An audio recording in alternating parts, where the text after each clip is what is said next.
दिल्ली में आम आदमी पार्टी और कांग्रेस के बीच गठबंधन की संभावनाएं कभी बनती हैं तो कभी बिगड़ती हैं। सुबह दोनों ही पार्टियों की तरफ से बयान आता है कि बातचीत टूट गई, हम अकेले लड़ेंगे।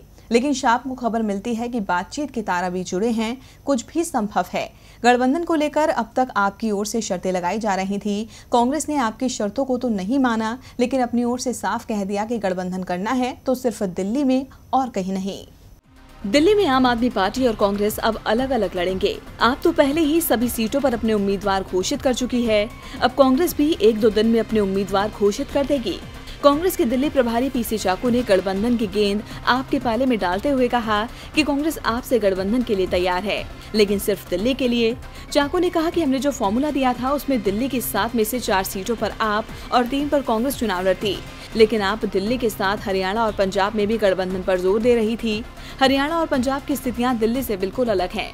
चाको ने कहा कि हम अंतिम समय तक गठबंधन पर बात के लिए तैयार हैं। अगर आप हमसे तर्क से बात करें, हम दिल्ली छोड़ किसी दूसरे राज्य के बारे में बात नहीं करेंगे। अगर आपकी ओर से कोई पहल नहीं हुई तो 1-2 दिन में पार्टी दिल्ली की सभी 7 सीटों पर उम्मीदवारों के नामों का ऐलान कर देगी।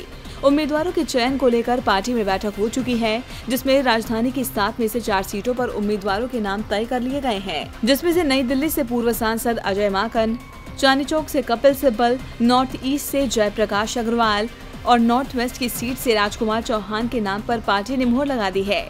बची हुई 3 सीटों पर मंथन चल रहा है। पार्टी शीला दीक्षित को भी राजधानी की किसी एक सीट से चुनाव लड़ा सकती है। चाको ने कहा कि कांग्रेस उम्मीदवारों के नामों का ऐलान होने के बाद भी हम आपके जवाब का इंतजार करेंगे। अगर आम आदमी पार्टी से गठबंधन हुआ तो जो सीटें हमारे हिस्से नहीं आएंगी, हम वहां से अपने उम्मीदवार हटा लेंगे। लेकिन जिस तरह से कांग्रेस दिल्ली में मजबूत उम्मीदवारों को उतारना चाहती है, उससे राजधानी में लड़ाई त्रिकोणीय होती दिख रही है। टीवी लाइव की रिपोर्ट।